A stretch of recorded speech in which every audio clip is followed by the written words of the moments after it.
Haleluya, kita buka kitab Amsal ya. Amsal pasal ke-16 ayat 1 sampai 3. Amsal 16 ayat 1 sampai 3 kita akan baca semua ayat bersama-sama.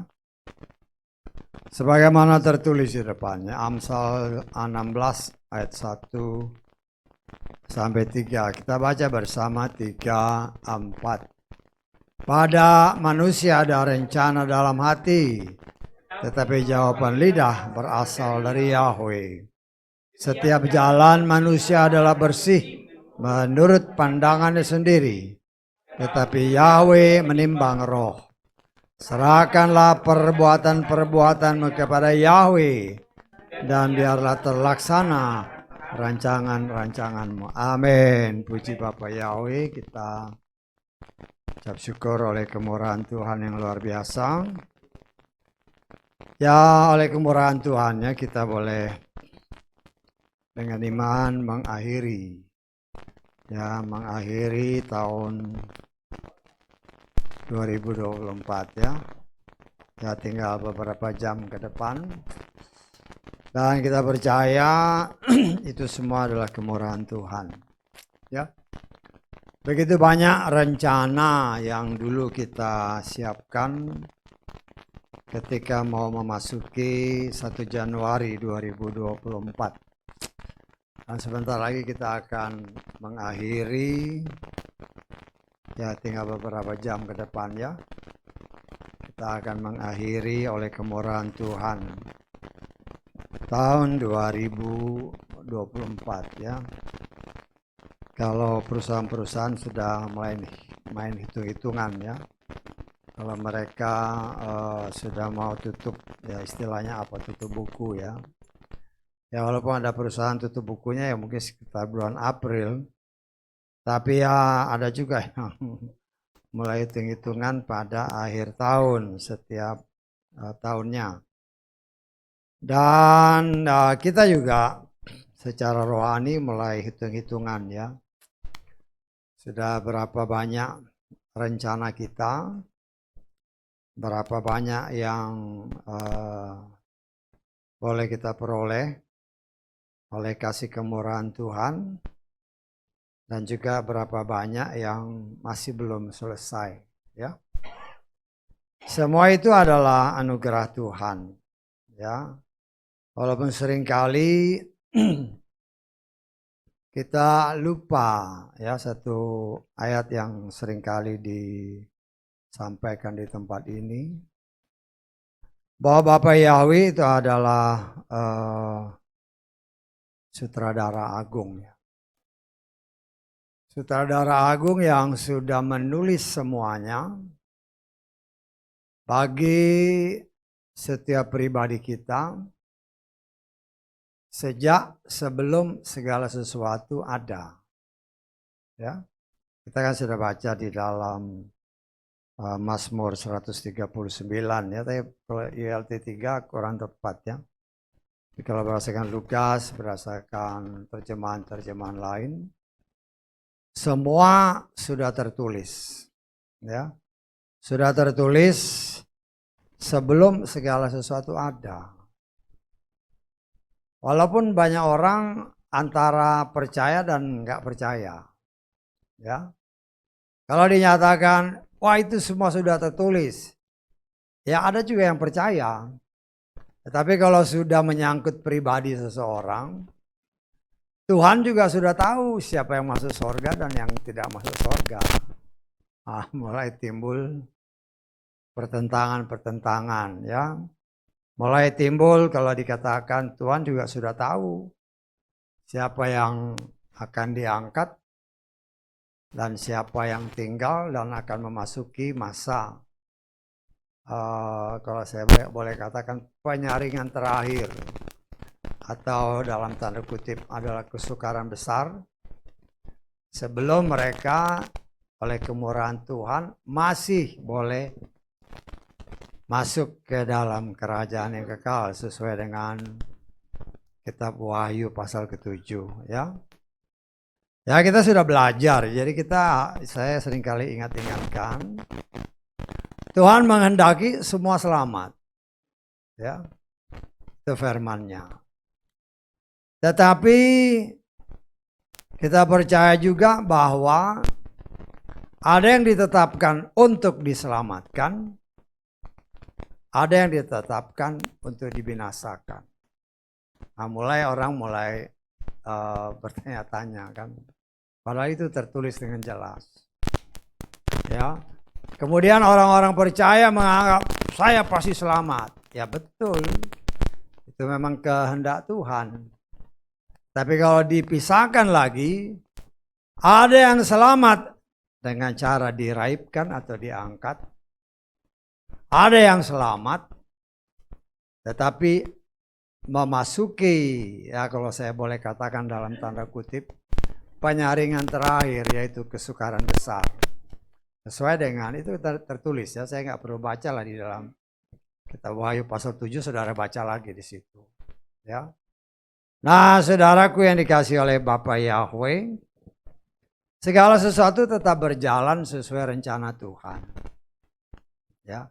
Suka atau tidak suka, kita harus menerima bahwa Tuhan sudah menetapkan segala sesuatu dan rencananya itu tidak mungkin gagal.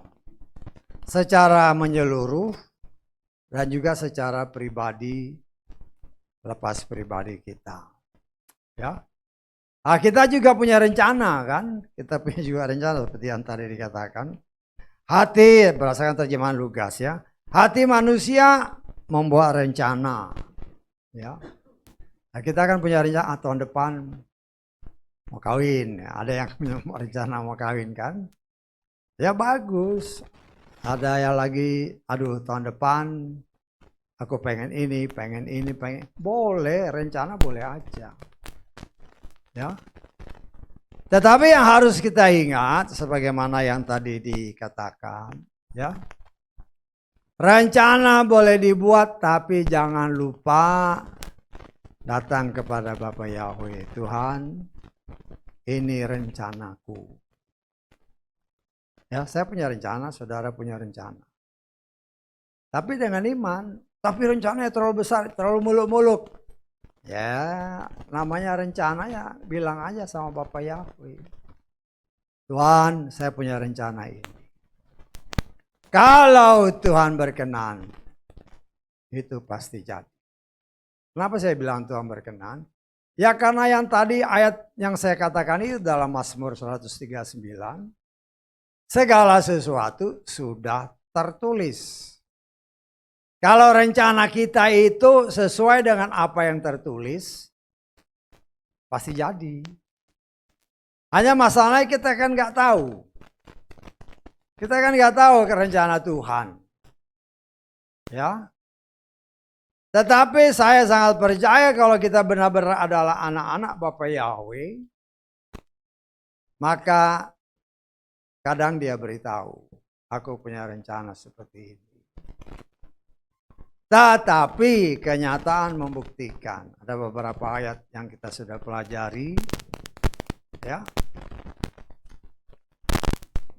Rencana-rencana Tuhan beritahu,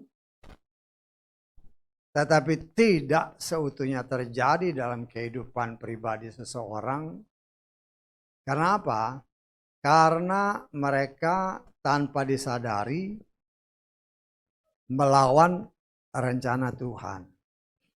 Ya. Contoh ya, kita ambil beberapa contoh. Ya. Kita melihat ya, ya biasanya kan harus dikasih lihat firman supaya agak jelas. Ya. Kita baca Kejadian pasal ke-15 ayat ke-5 aja lah ya. Dan dia atau Bapa Yahweh membawa Abraham keluar dan berfirman, lihatlah ke langit dengan saksama dan hitunglah bintang-bintang itu seandainya engkau dapat menghitungnya. Dan dia berfirman kepadanya, demikianlah kelak benihmu. Ini janji Bapak Yahweh secara langsung ya. Secara langsung Bapak Abraham dengar langsung. Kasih lihat langsung kayak begini. Ya. Pada waktu itu Abraham percaya. Ya. Mau setia kepada apa yang Tuhan janjikan. Karena itu seringkali dikatakan di tempat ini, kesetiaan itu diukur dengan waktu. Setelah beberapa lama, tidak disebut beberapa tahun, ya, tidak disebutlah dari apa yang Tuhan janjikan, sama kejadian-kejadian berikutnya. Kita lihat di dalam Kejadian pasal ke-16 ayat ke-2.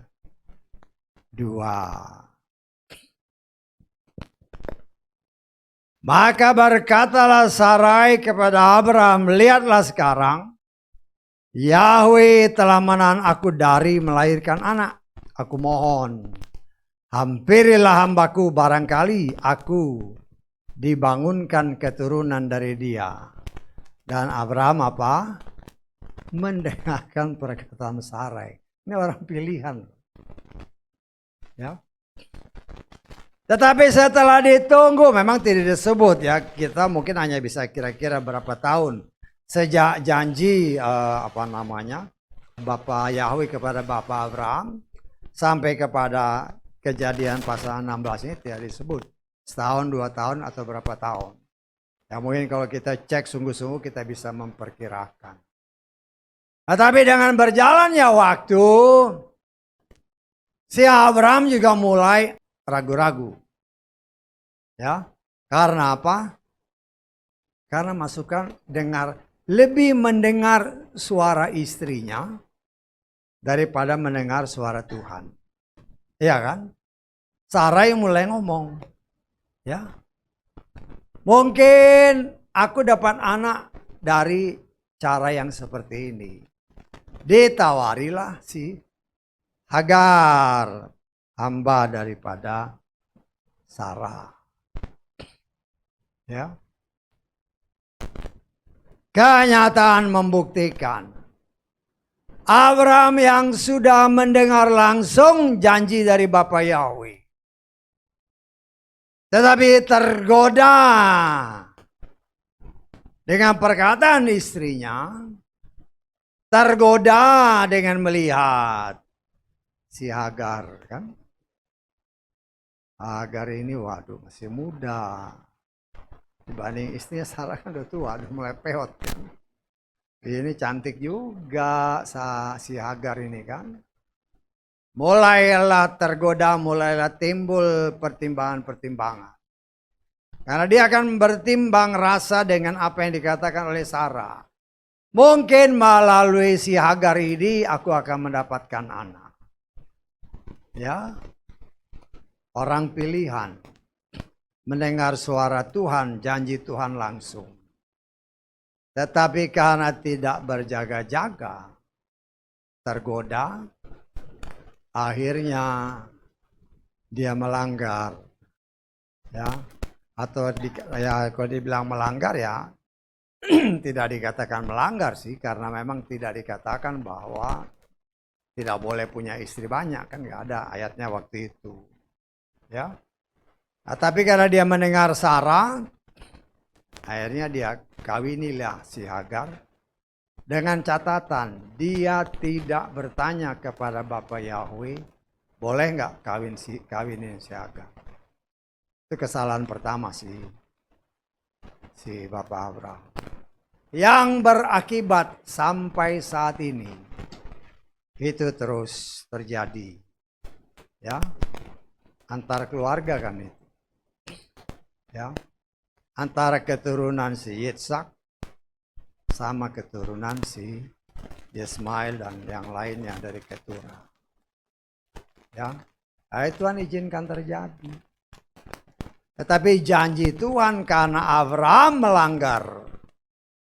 Tadinya keturunanmu seperti bintang di langit, Tetapi setelah dia kawini Hagar, keturunanmu seperti bintang di langit dan seperti pasir di laut.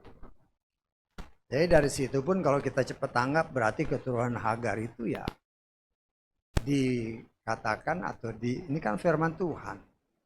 Ya seperti pasir di laut. Yang di sini kita melihat ya itulah yang terjadi kepada si Abraham, ya. Kemudian kita melihat lagi, itu kan janji kan. Artinya Tuhan sudah kasih tahu rencananya begini nih. Itu kepada orang pilihan. Terus ada ya kita lihat lagi rencana yang lain. Tuhan sudah kasih tahu rencana-rencananya. Kita lihat di dalam Kejadian pasal ke-25.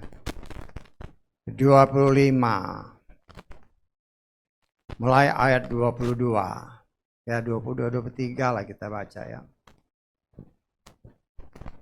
Namun anak-anak itu bertolak-tolakan di dalam rahimnya, rahim si Ribka ya. Dan dia berkata, jika demikian mengapa aku sendiri begini? Dan dia pergi untuk mencari Yahweh. Dan Yahweh berfirman kepadanya, 2 bangsa ada dalam kandunganmu. Dan 2 umat dari rahimmu akan terpencar. Umat yang satu akan lebih kuat daripada umat yang lain. Dan perhatikan ayat ini. Yang besar akan melayani yang kecil. Ini janji ya. Janji Bapak Yahweh tadi ketika ada pergolakan dalam kandungannya, dia mencari Yahweh. Kemudian Yahweh kasih tahu rencananya begini ya. Tetapi dengan berjalannya waktu, ketika kedua anaknya sudah lahir, ketika ternyata yang sulung dekat dengan bapaknya, si Esau, lebih dekat kan dengan si Ishak, ya bapaknya. Kemudian si bungsu, si Yakub, lebih dekat dengan ibunya. Otomatis si Ribka lebih sayang kepada Yakub dibandingkan kepada si Esau. Dan Tuhan sudah janji yang lebih tua akan melayani yang muda. Itu Tuhan yang ngomong. Tetapi dengan berjalannya waktu selama kurang lebih ya puluhan tahun, hampir 40 tahun kan. Ketika dia melihat, aduh, aku ini lebih mengasihi si Yakub. Karena Yakub kan lebih sering di rumah, sering bantu ibunya. Tetapi dia lihat si Esau ini malah lebih dekat dengan bapaknya. Dan dia tahu bahwa yang mendapatkan berkat itu pasti si Esau. Lalu timbullah akal. Ya, dia lupa ini udah berapa puluh tahun kan. Kurang lebih 40 tahun lah. Padahal Tuhan ngomong langsung. Akhirnya timbul akal bagaimana caranya. Supaya si Yakub yang mendapatkan berkat, bukan berkat kesulungan ya. Bukannya si Esau. Karena dia memang lebih mengasihi Yakub. Timbullah akal pikiran. Ya, kita sudah belajar ini.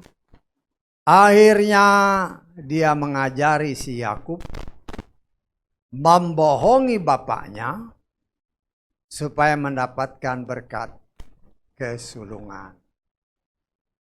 Satu kali dia bohongi bapaknya, dia dapat berkat dengan cara melakukan kebohongan.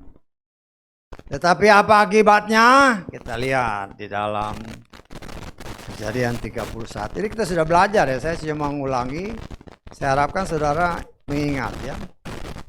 Kejadian 31 ayat ke 6 dan 7.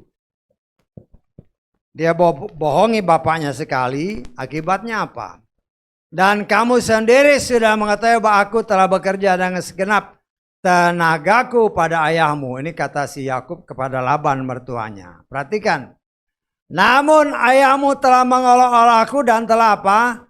10 kali mengubah upahku, dan Elohim tidak membiarkan dia untuk berbuat jahat kepadaku. Ya, dalam terjemahan Lukas ayat ke-7. Tetapi ayahmu telah menipu aku dan mengubah upahku 10 kali. 1 kali dia bohongi bapaknya si Yitzhak. 10 kali dia ditipu sama mertua. Nah, di sini kita coba belajar. Rencana Bapak Yahweh itu tidak mungkin gagal. Rencana Bapak Yahweh itu harus jadi. Dia berfirman kepada umat pilihannya bahwa ya, aku mengetahui rancangan-rancangan bagi bangsa pilihan. Ya, ayat yang sering kali kita baca. Yeremia 29 ayat ke-11. Yeremia 29 ayat 11. Sebab aku mengetahui rancangan-rancangan aku rancangan atas kamu. Firman Yahweh, rancangan-rancangan damai sejahtera dan bukan kejahatan, untuk memberikan kepadamu masa depan dan harapan. Loh, Bapak Yahweh itu sudah menyiapkan segala sesuatunya sebelum dunia ini ada dan sebelum saudara dan saya ada. Kenapa ya? Karena dia Elohim yang Maha Kuasa. Kita lihat, coba lihat di dalam Yeremia pasal 1 ayat ke-5. Yeremia 1 ayat 5. Sebelum aku membentuk engkau dalam rahim, aku telah mengenal engkau. Dan sebelum engkau keluar dari kandungan, aku telah menguduskan engkau. Aku telah menetapkan engkau sebagai engkau menjadi nabi bagi bangsa-bangsa. Ini perkataan Tuhan bagi Yeremia. Ya. Kalau kita melihat ini bagi diri kita pribadi, lepas pribadi. Percayalah bahwa sebelum engkau dan saya ada di muka bumi ini, bahkan sebelum bumi ini ada, Dia sudah memilih kita. Kita baca Efesus pasal 1 ayat ke-4.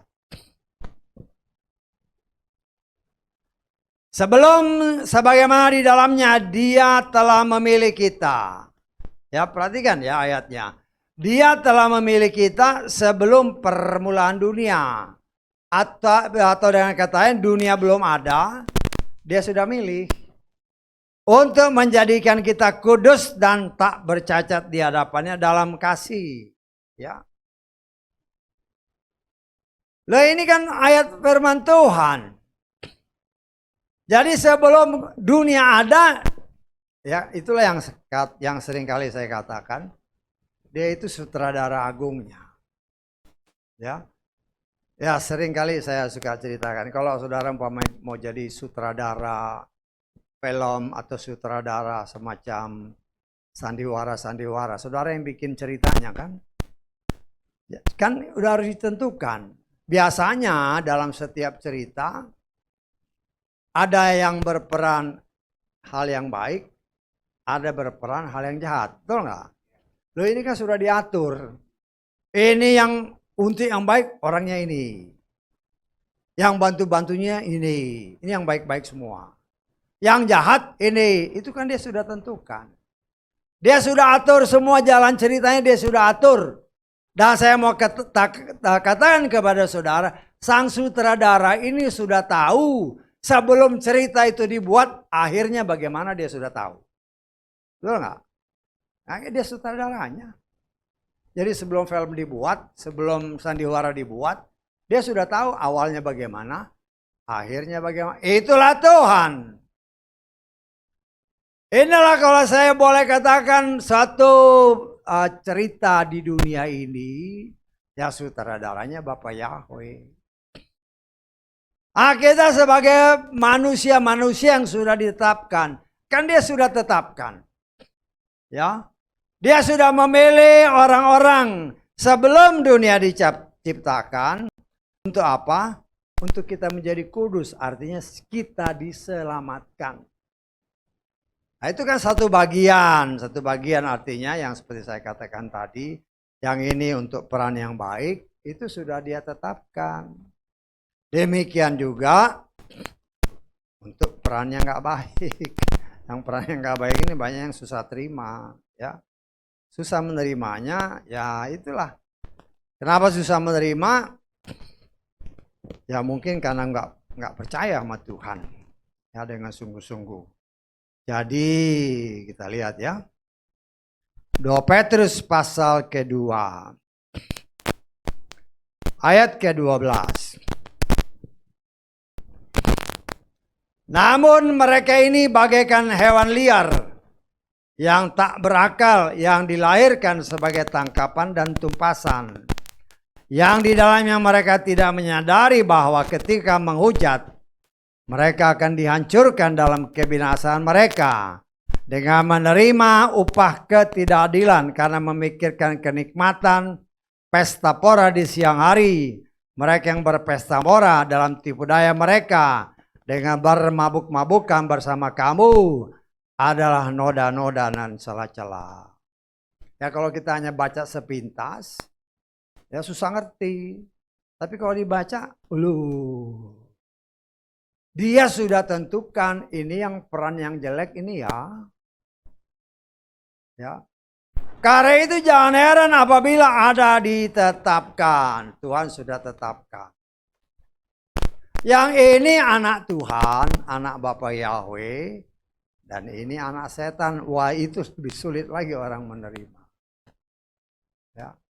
Banyak orang yang susah menerima. Padahal itu firman Tuhan. Ya. Kita sudah baca dalam 1 Yohanes pasal 3. Nanti saudara baca lagi. Kan jelas. Ada anak Elohim. Ada anak si setan. Mulai berdalih berbagai macam-macam. Ya mungkin yang berdalih ini ya anak-anak setan. Anak setan nggak mau dibilang anak setan. Apalagi kalau namanya pendeta, anak setan. Oh enak aja. Loh padahal kelakuannya memang ya sesuai dengan kelakuan bapaknya. Nah saudaraku yang dikasih oleh Bapa ya dengan berjalannya waktu. Sebentar lagi, beberapa jam lagi, kira-kira 6-7 jam setengah lagi, kita boleh mengakhiri tahun 2024. Ya, apa yang sudah kita alami? Apakah kita mengucap syukur? Dan Tuhan mengingatkan kepada kita, ya khususnya bagi saya ya, untuk mengingatkan bagi kita semua. Di dalam menjalani hidup dari 1 Januari 2024 jam 00. Dan oleh kemurahan Tuhan kita boleh mengakhiri 31 Desember 2024 jam 24.00. Dalam menjalani hidupan kurang lebih 365 hari. Dikali 24 jam. Dikali sekian menit. Dikali sekian detik.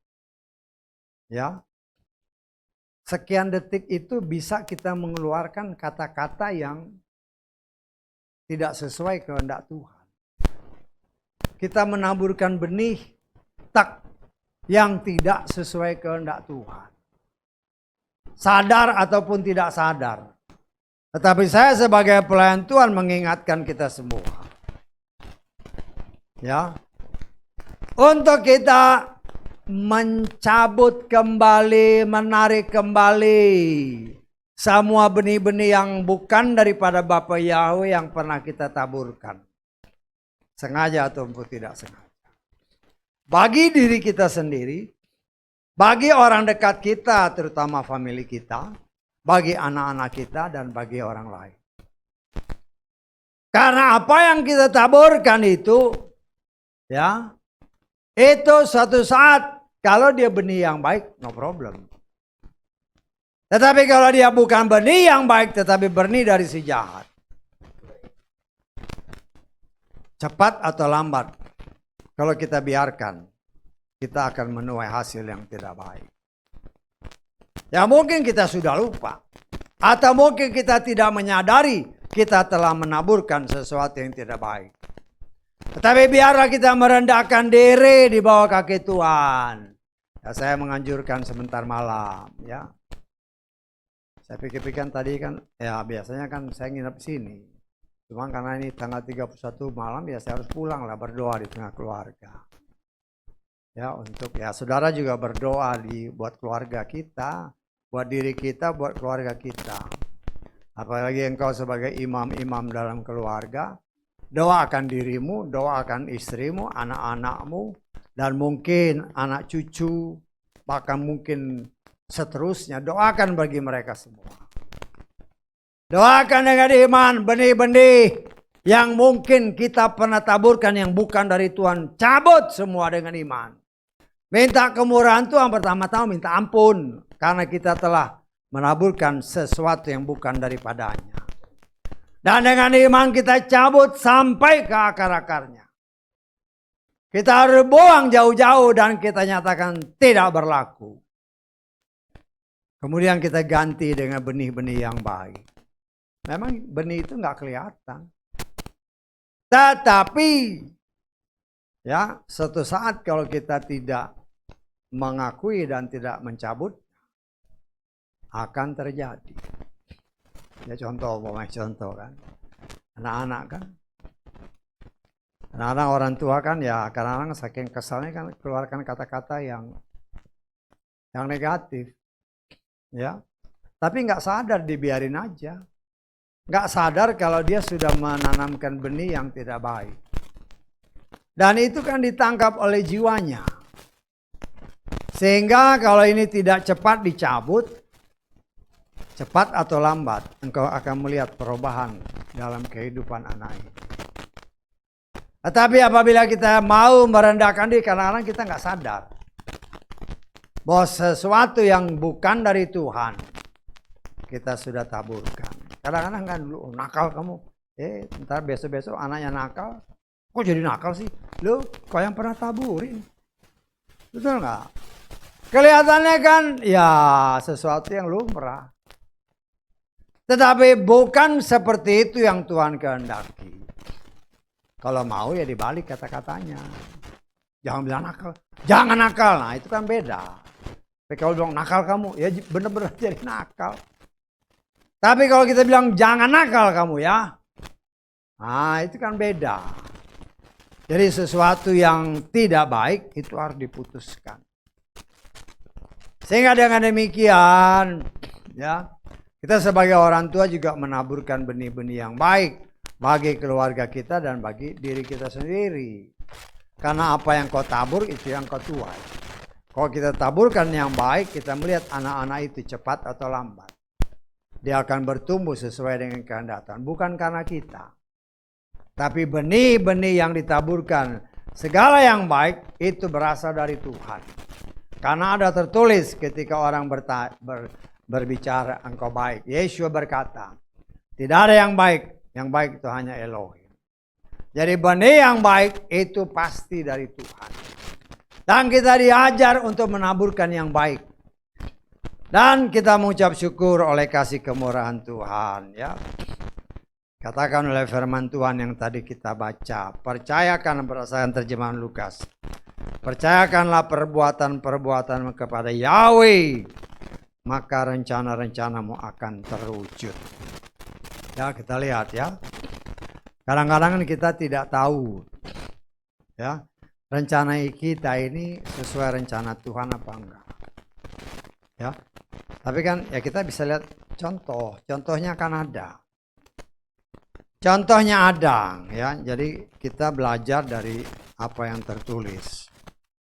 Sehingga dengan demikian kita bisa lebih mengerti akan rencana Tuhan yang luar biasa. Kita lihat di dalam Matius pasal 15 ayat 24.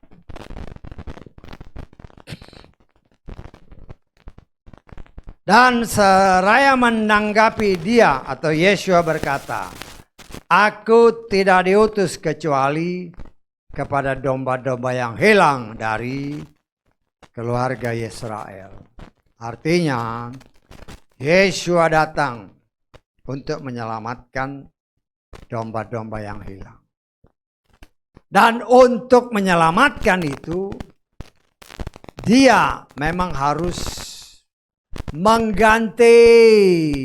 Kita sudah belajar dalam Torah kan, bahwa ketika orang datang minta ampun dosa, harus mengorbankan entahkah itu lembu ataukah itu domba, ya, korban penghapus dosa. Yeshua datang untuk itu. Artinya darahnya harus dicurahkan ganti binatang-binatang itu. Karena kitab Ibrani menyatakan yang kita sudah pelajari, mustahil darah lembu ataupun darah kambing itu bisa menguduskan manusia. Tidak ada yang kudus, semua manusia sudah jatuh dalam dosa. Dan binatang pun setelah manusia jatuh dalam dosa, binatang pun jadi jahat. Perhatikan ya, ketika manusia belum jatuh dalam dosa, binatang itu masih jinak semua. Lembu ataupun kambing masih berteman dengan singa. Sesuai firman Tuhan. Kan Tuhan berbicara bahwa berkuasalah atas binatang, atas semuanya ini kepada manusia sesuai kitab Kejadian pasal ke-1 pasal ke-2. Tetapi setelah manusia jatuh dalam dosa, manusia ini jatuh dalam dosa dan semua kuasa yang Tuhan percayakan kepada manusia menjadi miliknya setan. Setan menguasai semua jadi jahat, termasuk binatang. Ya, karena itu ya kita melihat di sini. Yeshua artinya memang binatang juga binatang jahat. Karena itu dikatakan dalam kitab Ibrani, mustahil darah lembu, darah kambing bisa menghapus dosa. Yang kudus itu hanya Tuhan sendiri.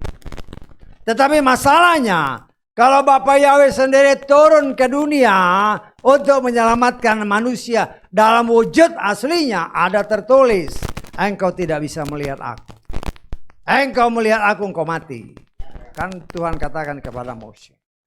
Karena itu dia harus turun sebagai manusia juru selamat, yaitu Yeshua. Siapa itu Yeshua? Yeshua, Yahweh Shua. Yahweh yang menyelamatkan dalam wujud manusia. Karena itu dia harus dilahirkan dari seorang manusia, ya, yang bernama Maria.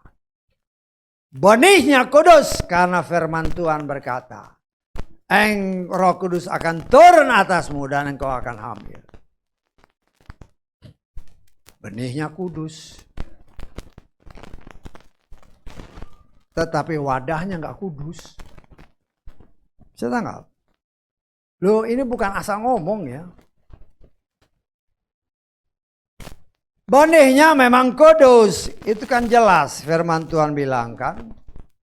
Nah, kita lihat-lihat lagi lah ya, supaya karena kita kan di refresh lagi oleh Bapak Yahweh melalui firman-firman yang pernah diajarkan ya. Karena banyak orang juga, terus terang ya, banyak orang juga kurang mengerti akan ayat-ayat firman, karena banyak yang tidak begitu memperhatikan. Kita lihat ya, Lukas pasal 1 ayat ke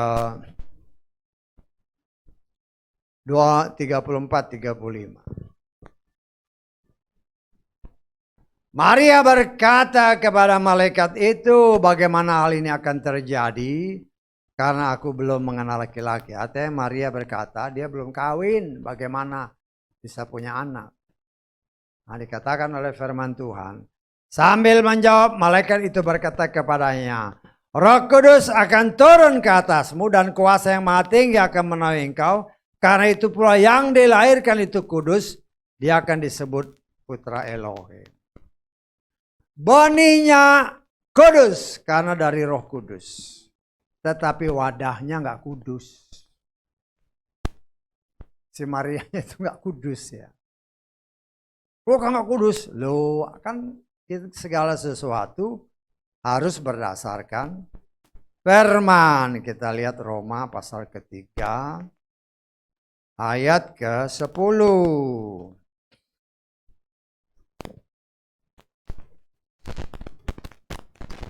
Sebagaimana yang tertulis, tidak ada yang benar. Bahkan apa? Seorang pun tidak. Artinya Maria juga nggak benar. Ya karena dia kan memang dari ya namanya manusia jatuh dalam dosa ya nggak benar. Maria itu berdosa. Karena itu Yeshua harus dilahirkan kembali dari firman. Karena itu dia harus dibaptis. Untuk menggenapkan kata Yeshua kan ketika si Yohanes Pembaptis menyatakan seharusnya aku yang dibaptis. Tetapi Yeshua berbicara ini sudah seharusnya begini ya diikutin aja. Ya walaupun banyak orang juga nggak mikir loh kok gimana sih. Ya kita mengucap syukur ya oleh kemurahan Tuhan kita bisa mendapatkan hal-hal yang Tuhan singkapkan. Kita baca Matius pasal ketiga ayat 13. Kemudian datanglah Yeshua dari Galilea ke Yordan kepada Yohanes untuk dibaptis olehnya. Namun Yohanes mencegah dia dengan berkata, seharusnya aku yang perlu dibaptis olehmu, malah engkau yang datang kepada aku. Tetapi sambil menanggapi, Yeshua berkata kepadanya, turutilah sekarang karena demikianlah yang seharusnya terjadi pada kita untuk menggenapi seluruh kebenaran. Maka dia pun menggenapinya. Ya, si Yohanes Pembaptis selain dengan ilham roh, dia kan juga mengenai ini kan sepupunya. Ibunya sama ibunya si Yeshua kan masih ada sepupuan. Dengan beda umur 6 bulan. Ya. Karena seringkali orang tidak mengerti ini karena jawabannya ini ada di dalam Yohanes pasal ketiga. Ya. Kan seharusnya kita ikuti ya. Yeshua mengajarkan kepada saudara dan saya sebagaimana tertulis dalam kitab Yohanes pasal ketiga ayat ke-5. Yesus menjawab, sesungguh-sungguhnya aku berkata kepadamu, jika perhatikan seseorang artinya siapapun aja. Sebenarnya dia juga mau menunjuk dirinya sendiri. Walaupun dia dari benih yang kudus, tetapi wadahnya nggak kudus. Si Maria, beraskan Roma tadi kan, tidak ada yang benar. Termasuk Maria. Ya. Jika seseorang tidak dilahirkan dari air dan roh, dia tidak dapat masuk ke dalam kerajaan sorga. Karena itu Yeshua, benih yang kudus karena dilahirkan dari wadah yang tidak kudus. Manusia yang lahir dari orang yang berdosa. Dikandung dalam dosa. Dilahirkan dalam dosa. Dan hidup di dalam dosa. Gak mungkin masuk sorga. Karena itu dikenallah oleh firman Tuhan. Semua yang berdosa ini harus dikuburkan. Ya. Dikuburkan, manusia yang lama ini dikuburkan. Manusia yang dilahirkan dari seorang wanita harus dikuburkan melalui baptisan. Karena itu kita mengaminkan bahwa baptis itu harus diselam. Karena memang baptiso itu artinya selam. Diselam artinya dikuburkan. Manusia yang berdosa ini dikuburkan melalui baptisan. Dikubur di dalam air, di dalam firman. Kemudian dia keluar dari air, lahir dari firman. Sebagai ciptaan yang baru. Lah ini yang harusnya banyak kita harus mengerti. Karena banyak di luar sana macam-macam baptisan. Sudah dikasih tahu Yeshua itu baptisnya masuk ke dalam air. Tetapi karena orang ya itu kan cuman simbol. Ya harus masuk ke dalam air karena melambangkan manusia dikuburkan. Dia lahir dari air, lahir dari firman. Karena lahir dari firman. Ya, ada suara yang menyatakan, inilah anakku yang kukasihi. Kan itu semua harus klop, lahir dari firman. Ya, sesuai dengan apa yang dikatakan oleh firman Tuhan. Kita baca lagi. Yohanes 1 Yohanes pasal 3 ayat ke 9. Setiap orang yang telah dilahirkan dari Elohim, dilahirkan dari firman, ia tidak berbuat dosa karena benihnya tetap tinggal di dalam dia dan dia tidak dapat berdosa. Karena apa? Dia telah dilahirkan dari Elohim. Dia telah dilahirkan dari air. Ya, kemudian di dalam hal ini anak-anak Elohim dan anak-anak si setan sudah nyata. Ini yang susah diterima oleh banyak orang. Tapi ya itu urusan mereka lah. Ya. Karena tidak semua orang juga bisa mengerti firman. Ya, itulah yang dikatakan Yeshua, firman ditabur di tanah seperti jalanan. Mereka dengar, mereka melihat, tetapi tidak ada respon terhadap firman. Kenapa? Karena saya menafsirkan dia itu anak-anak setan. Anak-anak setan itu nggak mungkin selamat. Nggak mungkin selamat. Ya. Karena itu kan Yeshua memberikan perumpamaan-perumpamaan. Ada orang yang, ya kita sudah belajar semua ini ya. Tapi kan ini kan akhir tahun jadi kita rewind lagi. Dan nanti kan kita akhirnya masuk kepada rencana-rencana yang harus juga kita serahkan kepada Dia. Kan ada tanah, ya tanah yang seperti berbatu, ya tanah yang seperti bersemak duri, tanah yang subur, tanah yang seperti jalanan. Tanah yang seperti jalanan itu saya tafsirkan anak setan. Dia punya telinga, dia punya mata, tapi tidak ada respon. Tidak ada respon terhadap firman yang menyelamatkan, dia pasti binasa. Kenapa? Karena memang dia anak setan. Tetapi yang seperti semak belukar, yang berbatu, ya. Kemudian yang subur pun ada yang bisa menghasilkan 30, 60 dan 100. Dan saya dengan iman menyatakan Tuhan senantiasa menghendaki yang sempurna. Berarti yang 100. Nah yang tanah yang seperti berbatu, bersemak, yang hanya menghasilkan 30, 60, mereka bisa selamat. Bisa selamat.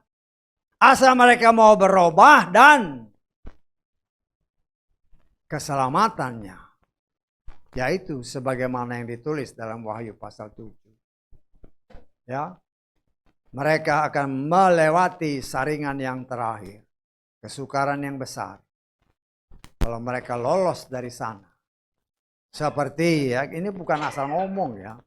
Jangan menganggap bahwa cerita si Daniel dengan ketiga temannya. Ya. Tiga temannya ini kan dia masuk ke dalam api, tapi kalau mereka percaya kepada Bapa Yahweh, dia tidak mau menyembah kepada patung, sehingga mereka tetap selamat. Tetapi selamat dalam arti kata harus mengalami proses.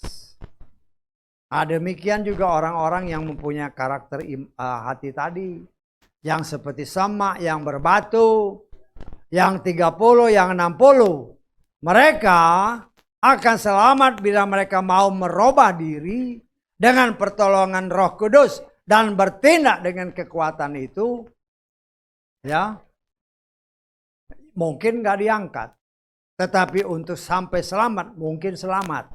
Asal mereka tetap setia selama masa kesukaran besar. Tetapi kita atau saya mengajarkan kepada saya, kita mengimani. Kita, karena kita hidup dikasihi Tuhan sama seperti Daniel. Kan Daniel nggak disebut. Padahal saya percaya Daniel juga tidak menyembah kepada patungnya si Nebukadnezar. Tetapi Nebukadnezar, dia pasti saya percaya Daniel berada di samping Nebukadnezar. Dia tidak menyembah kepada patung. Tetapi Nebukadnezar juga sangat menghormati si Daniel. Kenapa? Karena Daniel adalah orang yang dikasih oleh Bapa Yahweh. Bahkan perkataan daripada Nebukadnezar, Daniel orang yang dipenuhi oleh Roh yang Maha Kuasa. Loh, kalau kita hidup sebagai orang yang dikasihi oleh Bapa Yahweh. Kan firman Tuhan katakan, malaikat berkata kepada si Daniel, engkau orang yang sangat dikasihi. Maka kita berdasarkan arti namanya Daniel, Elohim yang menghakimi. Artinya kita bersama-sama dengan Yeshua akan menjadi hakim bersama dengan dia. Menghakimi siapa? Orang-orang yang masih ada di muka bumi ini. Ya. Nah, saudaraku yang dikasih oleh Bapa Yahweh, kita akan punya rencana. Tuhan, saya mau masuk surga. Ya kan? Ya berdoalah dengan sungguh-sungguh. Tidak ada yang mustahil. Ya. Tetapi sebagaimana Yeshua tadi dalam Matius pasal 15, dia diutus untuk Bani Israel atau domba-domba Israel yang hilang. Artinya dia tahu rencana Tuhan, dia harus dibunuh. Artinya Yeshua karena dia sendiri Bapa Yahweh, dia sendiri yang harus berkorban. Bukan dalam wujud kemuliaannya, tetapi dalam wujud manusia yang dilahirkan melalui seorang manusia. Tetapi dia kasih lihat, dia bukan lagi dilahirkan dari seorang manusia, tapi dilahirkan dari firman. Karena apa? Karena dia mentaati seperti apa yang dia katakan kepada Yohanes Pembaptis. Demikianlah kita harus mengikuti apa yang sudah ditetapkan. Artinya dia tahu dia harus lahir dari firman. Bukan lahir dari seorang wanita. Karena itu dia harus dibaptis. Tetapi ketika waktu-waktu terakhirnya kita melihat. Sebelum dia dibunuh dan disalibkan. Ya. Kan dia sudah tahu kalau dia ini ya harus mati. Nah, kita belajar dari doanya. Artinya rencana Bapa itu tidak mungkin berubah. Saya tanggap. Rencana Bapa dia harus mati untuk menggantikan lembu, sapi dan sebagainya itu. Karena semua itu sebagaimana tertulis. Darah lembu, darah kambing tidak mungkin bisa menghapus dosa salah kita.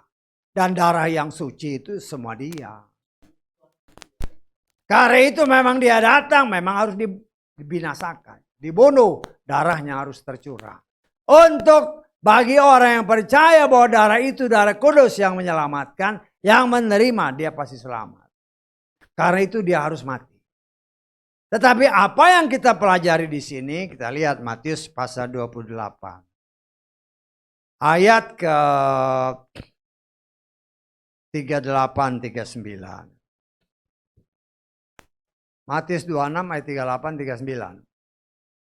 Lalu dia berkata kepada mereka, jiwaku sangatlah berduka sampai pada kematian. Tinggallah di sini dan berjaga-jagalah bersamaku. Perhatikan doa Yeshua. Dan setelah maju sedikit, dia tersungkur dengan wajah seraya berdoa. Dan berkata, Bapakku, jika mungkin, lalukanlah cawan ini daripadaku. Tetapi bukan seperti yang aku kehendaki, melainkan seperti yang engkau kehendaki. Dia sudah tahu dia harus mati. Tetapi dari sini dia ajarkan kepada saudara dan saya bahwa rencana Tuhan itu tidak mungkin gagal dengan cara apapun. Karena itu dari doanya kita belajar, apabila mungkin cawan ini dilalukan. Ya nggak mungkin, memang dia harus mati. Artinya kehendak Tuhan itulah yang harus jadi. Lah kita belajar dari sini, kita membuat planning, kita bikin rencana, kita punya berbagai macam ya kerinduan yang mungkin akan kita lakukan dalam waktu-waktu mendatang. Belajarlah seperti apa yang dikatakan, tersungkurlah Yeshua dengan wajahnya ke tanah. Ya. Kan masalahnya kita nggak tahu rencana Bapak ya. Kalau Yeshua dia tahu. Karena dia memang diutus untuk bangsa. Untuk menyelamatkan manusia. Loh kita nggak tahu rancangan Tuhan. Hanya kitab Yeremia tadi menyatakan rancangan Tuhan itu pasti baik. Lah kita ini mempunyai rencana. Menurut kita rencana kita itu baik. Tetapi belum tentu sesuai kehendak Tuhan. Bisa tanggap? Ini rencana Tuhan begini. Rencana kita belum tentu klop. Mungkin melenceng begini.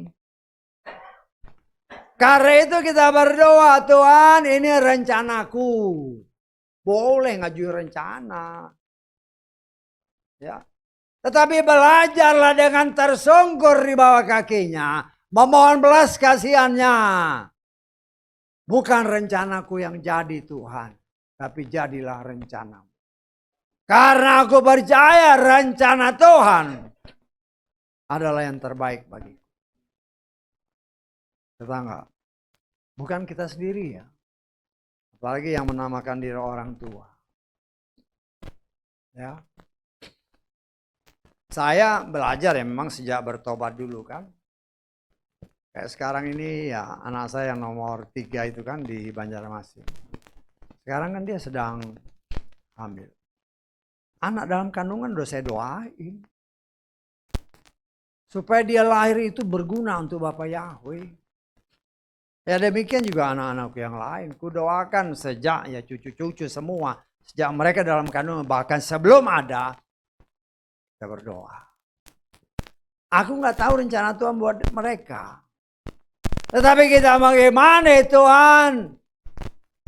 Jadikan mereka yang terbaik untukmu.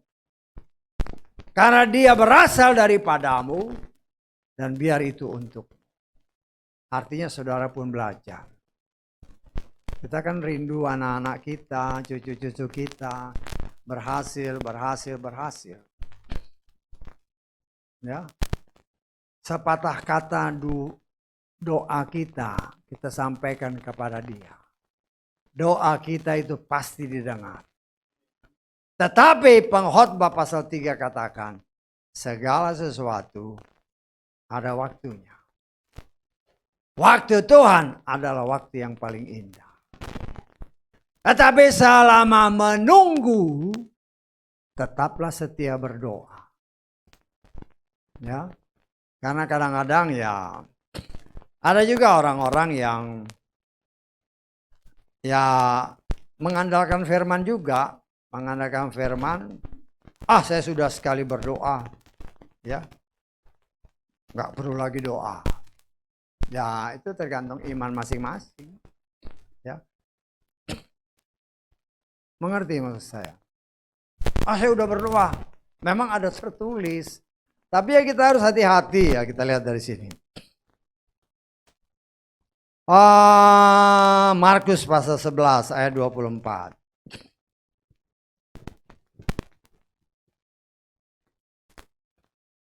Oleh sebab itu aku berkata kepadamu, segala apa saja yang kamu minta, dengan berdoa, percayalah apa?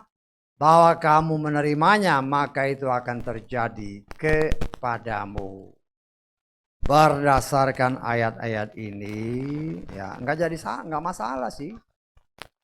nggak masalah. Jadi kalau ada kan orang-orang ya kadang-kadang pelayan Tuhan diminta, Tuhan, oh saya udah berdoa, udah cukup, percaya aja, mengucap syukur. Wah, kelihatannya kan ya bagus sih, ya. Tapi ya kita juga harus sangat berhati-hati, ya, karena banyak contohnya, ya, banyak contohnya. Contoh yang paling gampang, yang apa? Saudara ingat ketika Elia berdoa, ketika pada zaman Ahab, ya, di mana masa kekeringan kan 3,5 tahun kan, masih ingat, ya. Nah, kemudian pada akhirnya kan, pada akhir waktu yang sudah ditetapkan, kemudian kan dia berdoa. Berapa kali dia berdoa? Ingat nggak? Lupa. Loh, hal-hal itu kan kelihatannya sepele, cuman ya kita harus sangat ada hal-hal yang harus kita praktekkan dalam hidup ini, karena kita harus mencontohi apa yang tertulis, ya. Kita lihat di dalam 1 Raja-Raja 18. Ini masa kekeringan ya, 3,5 tahun pada zaman Ahab dan zaman Nabi Elia. 1 Raja-Raja 18 ayat ke 43. 42 ayat 42 mulai. Ahab naik untuk makan dan minum, tetapi Elia naik ke puncak gunung Karmel. Lalu ia membungkuk ke tanah dan mukanya di antara kedua lututnya. Lalu ia berkata kepada bujangnya, sekarang naiklah, pandanglah ke arah laut. Maka dia pun naik dan memandang, lalu berkata, tidak ada apapun. Lalu ia berkata, ulangilah 7 kali. Dan terjadilah pada ke-7 kalinya bujang itu berkata, lihat awan kecil seperti telapak tangan timbul dari laut. Lalu Elia berkata, naik, katakan kepada Ahab bersiap dan turunlah, supaya hujan tidak menghalangimu. Artinya apa? Elia itu berdoa sampai 7 kali. Ya, 7 kali berdoa, ayo naik. Ya, lihat, dia suruh bujangnya kan. Terus Yesua berapa kali dia berdoa? Paling sedikit kan 3 kali. Kalau engkau berkenan, lalukanlah cawan ini. Ya. Jadi ada doa yang memang ya seperti Markus tadi, sekali percaya ya imani. Ya. Apa salah kalau berdoa berulang-ulang? Ya enggak. Doa Bapa kami itu kan setiap hari kan. Berikanlah kami hari ini makanan kami yang secukupnya. Besok kan beda harinya. Berdoa lagi kan. Tapi apa yang harus kita ingat dikatakan Bapa kami yang di sorga, dikuduskanlah namamu. Jadilah apa? Kehendakmu. Bukan kehendak kita. Kenapa Yesua mengajarkan seperti itu? Karena Bapa Yahweh sudah mempunyai sesuatu. Rencana yang sudah dia tetapkan sebelum dunia diciptakan. Ini jalan ceritanya begini. Gak mungkin melenceng. Rencanamu, kata Ayub pasal ke-42. Ayat kedua kita lihat. Ayub pasal kedua. Ayat kedua.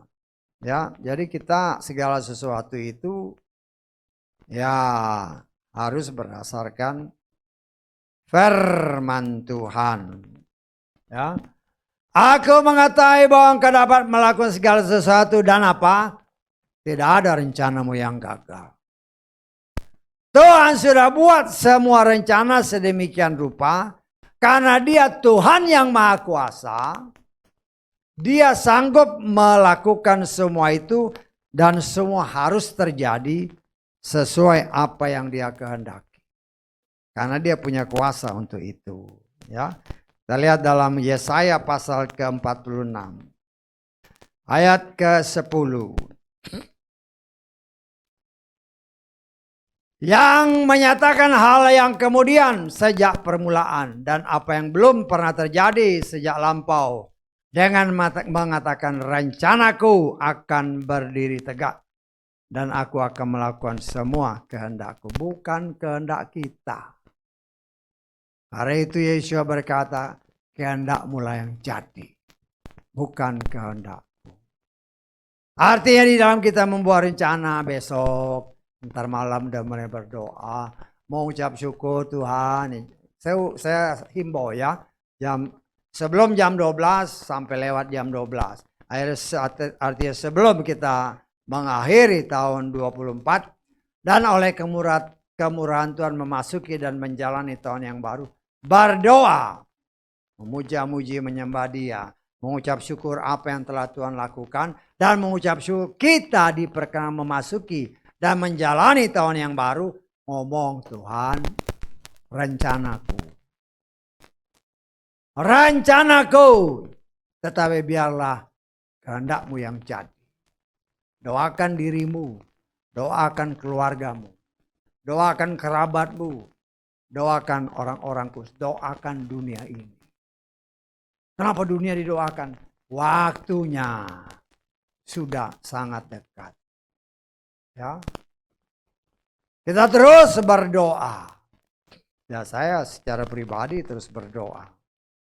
Banyak orang percaya, tetapi mereka tidak memanggil Tuhan yang benar. Kan banyak kan? Apalagi kalau dalam nama Yesus. Yesus segalanya. Sekali Yesus, tetap Yesus. Ya doakan aja. Karena ya mungkin saudara pernah dengar ya ada ahli-ahli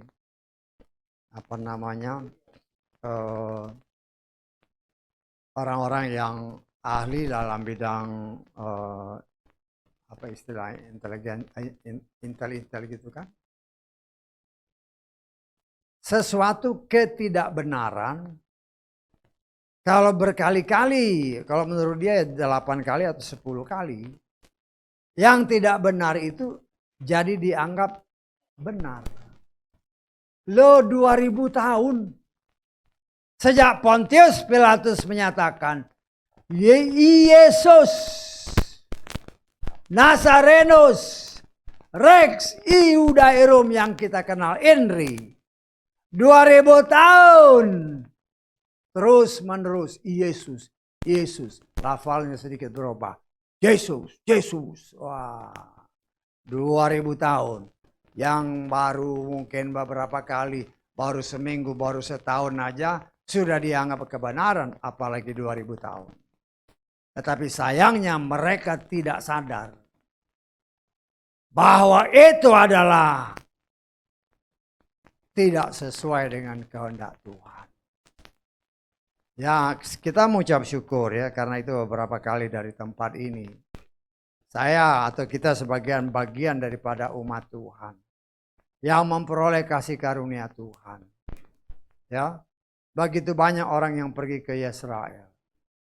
Begitu banyak tip-tip lagu-lagu bahasa Ibrani.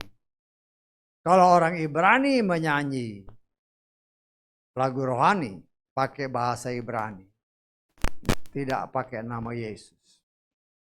Karena nama Yesus itu tidak ada arti. Ya, karena itu saya juga merasa yakin bahwa para rasul itu juga tidak pernah memberitakan nama Yesus, tetapi Yeshua. Karena itu Rasul Paulus sebagai salah satu saksi hidup ketika Yeshua disalibkan, dia lihat itu tulisan YHWH Henry Imbi Yeshua Hanatsri Womelek Ha Yehudim YHWH. Henry yang paling terkenal, Yesus Nazarenus Rex Iudaeum. Yang dikenal ini justru mendunia. Pengetahuan palsu yang ribuan tahun diberitakan, sekarang dianggap kebenaran. Loh, Tuhan sedang memulihkan segala sesuatu, terutama namanya. Nama Yahweh mungkin banyak yang ya bisa terima. Tetapi kalau nama Yesus, waduh. Padahal ya dengar-dengar aja lah, berkali-kali datang ke Israel. Ya tetap aja ngotot dengan nama yang lama. Dan saya sangat percaya, kalau engkau tidak memanggil nama yang benar, jangan harap selamat. Jangan harap selamat. Tuhan itu setia sama firman-Nya. Kita dulu memang memanggil nama itu. Itu nama yang kita kenal berpuluh-puluh tahun. Tetapi setelah waktu Tuhan, nama itu dipulihkan, ya tidak ada rasa penolakan sama sekali. Kenapa? Karena benih yang benar ada dalam hati kita. Sehingga kita dengan mudahnya menerima. Tetapi kalau benih setan di dalam orang itu, tidak akan bisa terima. Kenapa? Karena setan benci nama Yeshua. Kenapa? Karena di dalam nama Yeshua ada nama Yahweh. Karena itu kita sebagai anak Tuhan serahkan rencana kita ke dalam tangan kasih-Nya. Jadi sebentar malam berdoa. Ya, nyanyi puji Tuhan, sembah Tuhan. Ya, dimanapun kekasih-kekasih kita doakan mereka. Supaya mereka tetap dalam pemeliharaan Tuhan teristimewa. Jangan menyangkali nama yang kudus. Ya, kau berani menyangkali namanya ya sudah selesai. Ya, tapi kalau ada saudara-saudara kita kan, ya kita doakan aja. Ya, ada beberapa orang yang pernah di sini kan, setelah keluar ya kembali kepada nama yang lama. Ya kita berdoalah kalau mereka pilihan Tuhan. Dulu mereka mungkin bisa kepleset. Tetapi kalau dia pilihan Tuhan, dia akan kembali. Tetapi kalau enggak, ya itu terserah Tuhan. Karena ayat-ayat tadi, ada yang sudah ditetapkan seperti binatang. Yang memang dilahirkan untuk dibinasakan. Tapi kita tidak boleh menghakimi ya, berdoa aja Tuhan. Kalau mereka pilihan Tuhan, Engkau sanggup merubah mereka. Jadilah kehendak. Karena itu mari saudaraku maju terus. Mengakhiri tahun ini dengan pengucapan syukur. Dan memasuki tahun yang baru juga dengan pengucapan syukur. Haleluya. Amin. Kita bangkit berdiri.